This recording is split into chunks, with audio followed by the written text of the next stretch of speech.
Hey friends, I wanted to have a chat today about a term that I sometimes hear thrown around in regards to the body and injury, and that's this term brokenness.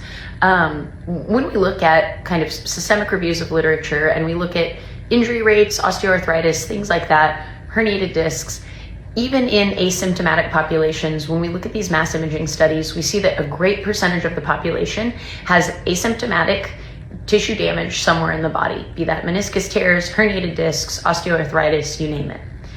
I think when people use the term broken, a lot of the times it's in the context of feeling disempowered or feeling disappointed with where they're at or where their body feels in relationship to training. I'm too broken. I'm broken too much to do this thing. To be perfectly clear, unless you have a bone that is quite literally broken, you are not broken. When we look at the natural world, we see many examples of tissue remodeling and resiliency in the presence of and in spite of injury and tissue damage. Be it the tree that had a fence grow through it, it's got some scarring and the fence was removed and then it grew around it.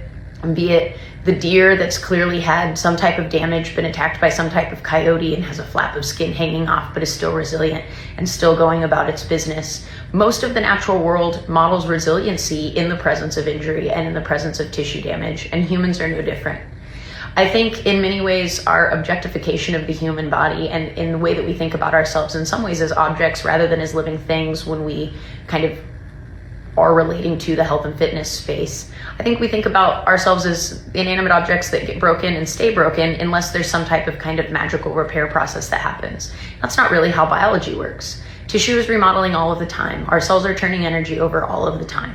Tissues can disintegrate and tissues can heal. And when we look at responses to exercise, training is one of the best ways for us to do that. Be that strength training, cardiovascular exercise, soft tissue therapies, etc. We have to do inputs that are beneficial to the body to help our tissue remodel.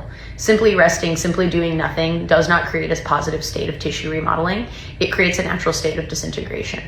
So before you think about yourself as broken or too damaged to be repaired, I would ask you to maybe reframe your relationship to what you think brokenness means and what you think that your kind of relationship as a biological animal to the world is. Tissue is remodeling all the time. Sometimes something hurts. Sometimes something's injured.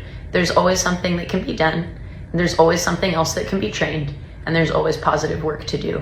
And I think a lot of this is about kind of turning about face on a more resilient mindset rather than viewing ourselves as broken. We have to view ourselves as resilient beings that remodel in response to exercise and as resilient beings that can heal. Good training should make us less fragile rather than more fragile, and should make us mentally and emotionally less fragile rather than more fragile. Get strong, friends.